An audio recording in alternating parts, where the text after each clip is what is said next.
Las cifras que hace muchos goles. Las cifras goleadoras de Ferran Torres en las últimas temporadas. Ahí les estamos viendo, ¿vale?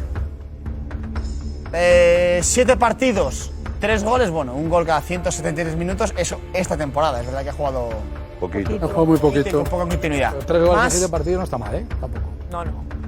luego hay un gol cada 162 minutos en la temporada anterior, 13 goles, 6 goles en el Valencia, 44 partidos. Y esto ya es, aquí el chaval tendría que tener 18 años, ¿no? 17, 18. 18. ¿Lo multiplicamos por 3 o qué hacemos? No, pero al final yo digo, por ejemplo, la temporada pasada tiene 13 goles. 13 goles y 3 asistencias. En la selección lleva ya también 8 o 10 goles. También lleva... Eso es en el City solo, ¿no? Eso es en el City y en el Valencia. Sí, que no fue campeón de nada el City.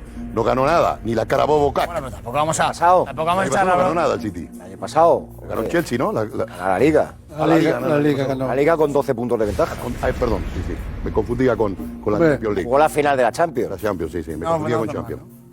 Perfecto. Que tenga yo que defender a Guardiola. No recordaba.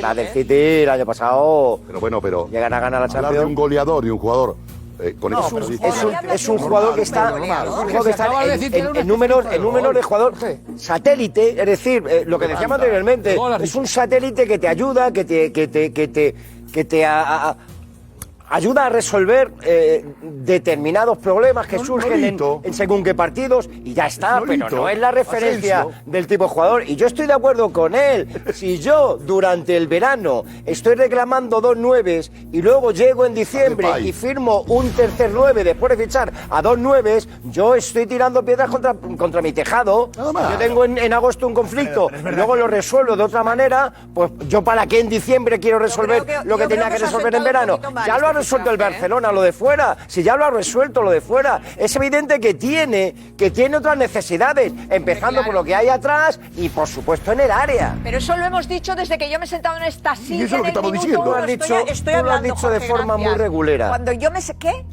Muy regulera, porque tú nos estás vendiendo aquí lo de Ferran Torres como si fuera una especie de operación maestra. Como si de repente el Barcelona hubiera aparecido allí, maniobras orquestales en la oscuridad, y de repente nos hayamos aquí quedado todos tontitos, porque dices, ¡ay, va, Ferran Torres 55! Que te vuelvo a decir que es una barbaridad de pasta.